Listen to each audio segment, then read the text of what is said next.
दुर्योधन के साथ खड़ा हूँ माधव, वो मेरा मित्र है, मेरे पास जो कुछ है वो उसी का दिया हुआ है। कृष्ण मुस्कुराए, सुनते रहे, बीच में नहीं बोले, डिस्टर्ब नहीं किया, सिर्फ सुनते रहे, सुनते गए। श्री कृष्ण ने कहा हो गया?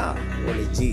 बोले सुनो, इतनी सी विपत्तियों में तुम अधर्म का साथ देने के लिए तैयार हो गए? सुनो, मैं तुम्हें अपनी विपत्तियां सुनाता हूँ और सुन लो। कृष्ण के चाहने वालों, थोड़ी थोड़ी बात पर माला छोड़ के भाग जाने वालों, इच्छा पूरी न होने पर मंदिर न जाने की कसम खाने वालों, सुन लो ध्यान से। श्री कृष्ण बोले कर्ण, तुमने तो ये सब जन्म के बाद सहा, जरा मेरे जीवन की भी कहानी सुनो। मेरे जीवन में तो विपत्तियां मेरे जन्म से पहले ही बाहर खड़ी थी। मेरा जन्म भी नहीं हुआ था, उससे पहले मेरी मौत मेरी प्रतीक्षा कर रही थी। मेरी मौत मेरी प्रतीक्षा कर रही थी मेरे जन्म से पहले।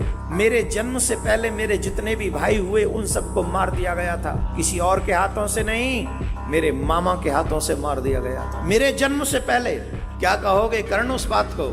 जिस दिन मेरा जन्म हुआ उसी रात को मुझे जन्म देने वाली माँ अपने पिता का त्याग करना पड़ा था। उसी दिन त्याग करना पड़ा मुझे, जिस दिन मेरा जन्म हुआ। थोड़ा सा बड़ा हुआ, मुझे विष पिलाने के लिए पूतना पहुंच गई। आग में जलाने की कोशिश की गई, मुझे आग में जलाने की कोशिश, बार बार अनेकों राक्षसों के द्वारा मुझे मरवाने की कोशिश की गई। तुम्हारा बचपन तो शस्त्र विद्या में सीखा, तुम्हारा बचपन शस्त्र विद्या सीखते हुए निकला, लेकिन मेरा पूरा बचपन गौवे चराते हुए बीता। तुम्हें प्राप्त हुई शस्त्र विद्या, मेरी तो गुरुकुलम की विद्या ही 16 वर्ष की अवस्था में प्रारंभ हुई है।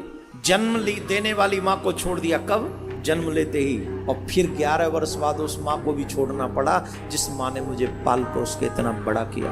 अपनी प्यारी गोपियों को छोड़ के आना पड़ा, अपने प्यारे ग्वाल वालों को छोड़ के आना पड़ा, अपने मैया बाबा को छोड़ के आना पड़ा। इतना ही नहीं है, मथुरा आने पर भी जरासंध ने एक बार नहीं 17 बार मेरे ऊपर चढ़ाई की। अपने लोगों की रक्षा करने के लिए मुझे अपना शहर छोड़ के जाना पड़ा, अपना नगर छोड़ के जाना पड़ा। और द्वारका में भी रहते हुए अनेकों कष्ट सहे, बार बार लड़ाइयां लड़नी पड़ी। बावजूद इसके इतनी विपत्तियों के कृष्ण कभी अधर्म के मार्ग पर नहीं गया, उसी मार्ग पर डटा रहा। जानते हो क्यों?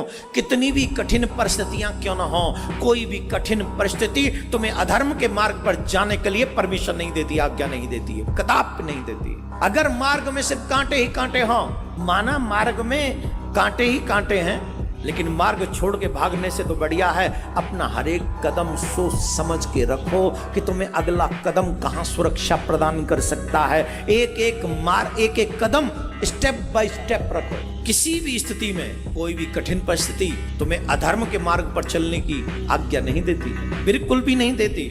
और जो ऐसा मानते हैं उन्हें कठिन परिस्थितियों का माना रास्ता कांटों से भरा है, पर अगला कदम तुम सोच के रखो, ये थोड़ी ना मना है। चुनौतियां, दुख, मुसीबत, परेशानियों से घबराकर जो व्यक्ति कुमार्ग पर चला जाता है वो एक जन्म नहीं अनेकों जन्मों को बर्बाद कर लेता है। मनुष्य जीवन ही ऐसा है जिसमें हर एक कष्ट को सहते हुए भी जो धर्म के मार्ग पर चलता रहता है वही मेरे गोविंद को प्राप्त कर पाता है। अब बताइए समझाने वाले कौन? श्री कृष्ण। दुर्योधन की तो बात छोड़ो, कर्ण भी समझा गया।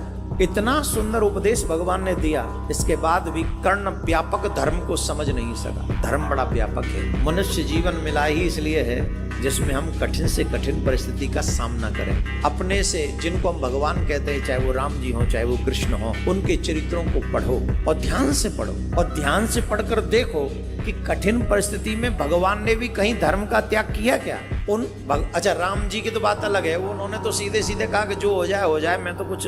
कृष्ण जी की बात अलग है। कृष्ण जी कहते हैं मैं झूठ भी बोलूंगा तो धर्म की रक्षा के लिए, मैं चोरी भी करूंगा तो धर्म की रक्षा के लिए, मैं रण छोड़ भी नाम रखवाऊंगा तो धर्म की रक्षा के लिए, मैं युद्ध भी नहीं लड़ूंगा तो धर्म की रक्षा के लिए, और बिना लड़े भी युद्ध जितवा दूंगा तो भी धर्म की रक्षा के लिए। यदा यदा धर्मस्य ग्लानिर्भवति भारतः अभ्युत्थानम् अधर्मस्य तदात्मानं सृजाम्यहम् परित्राणाय साधूनां विनाशाय च दुष्कृतां धर्म संस्थापनार्थाय संभवामि युगे। युग युगांतर तक मैं आता हूं, इसलिए सिर्फ धर्म की रक्षा। कर्ण बनने की कोशिश मत करो, बनना हो तो कृष्ण का अर्जुन बनने की कोशिश करना। कर्ण में और अर्जुन में अंतर है। बलवान तो कर्ण भी बहुत है और मैं अगर ये अतिशयोक्ति नहीं होगी, क्षमा करे भगवान, शायद अर्जुन से ज्यादा कर्ण बलवान है, परंतु एक कमी है, निज स्वार्थ की खातिर वो अधर्म के साथ खड़ा हो गया।